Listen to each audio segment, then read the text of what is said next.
عليكم ورحمة الله وبركاته dhegeystayaal iyo daawadayaal waa mar kale iyo saaxiibkiinii oo idin leh isku soo noqosho wanaagsan. Halkani waa Sooyaal Tube oo aad nagala socotaan. Waxaan insha Allah aan hadalkan idinka tusi doonaa insha Allah sida loo qurxiyo sawirka. Waxaan isticmaalayaa barnaamij la yiraahdo Photolab wuxuu ku jiraa waxaad ka heli kartaa Play Store laakiin Play Store waa lacag oo maaha free. Haddaan idin tusayaa insha Allah Photolab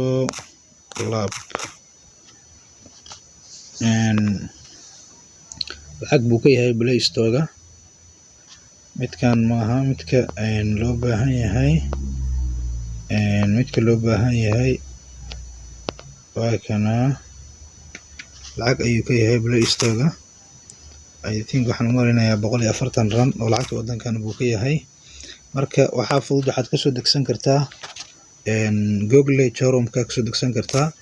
Waxaad ku qoraysaa halkan Photolab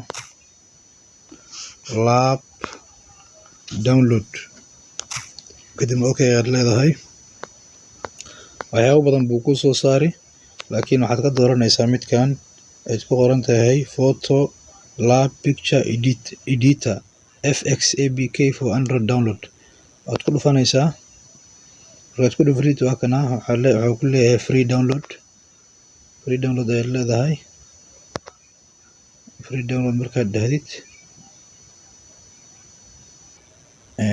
download the APK ku dhufanaysaa. Markaad ku dhufatid kadib waa ka okay aad ku dhufanaysaa kadibna wuu bilaabaya inuu soo dejiyo. Already wuu igu jiro appka uma baahan inaan soo dejiyo. Marka waa kana appka haddaan guda galaynaa insha Allah. Appka ayaad ku dhufanaysaa. Markaad ku dhufatid wuu soo baxaya. Markuu soo baxo haddaad u baahan tahay inaad sawirkan meeshan oo sawirkan yeelo haddaad u baahan tahay sawirkaad ku dhufanaysaa. Markaad ku dhufatid kadib wuxuu ku leeyahay soo dooro sawirka aad u baahan tahay. Aniga midkan ayaan u baahanahay, midkan ayaan dooranayaa. Markaan ku dhufto calaamadan cagaarka ah falaarta ku ishaaraysa aad taabanaysaa. Markaad daawad kadib waa kaas uu shaqo bilaabay. Shaqadan markuu dhameeyo wuxuu toos inuu geyn doonaa halka iminka ay gabadhi taagneyd. Marka waa photo aad iyo aad u cajiib ah. Uma baahnid inaad jartid, uma baahnid inaad haweysid. Waa ka halka uu joogo aad aragtaan iyo marka marka hore aan joogay. Marka waa photo waa aad u muhiimsan. Marka kadib waxaad taabanaysaa saddexdan dhibcood ayaad taabanaysaa. Save to device ayaad leedahay kadibna download ayaad leedahay. kadibna wuxuu ku galayaa meesha image save it soo arkaysid. Okay haddana meel kale ayaan isku dayaynaa.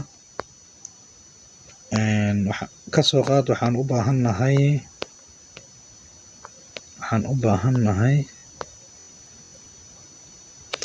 kala meeshan wuxuu ka kooban yahay recommended categories iyo wuxuu ka kooban yahay iyo fade.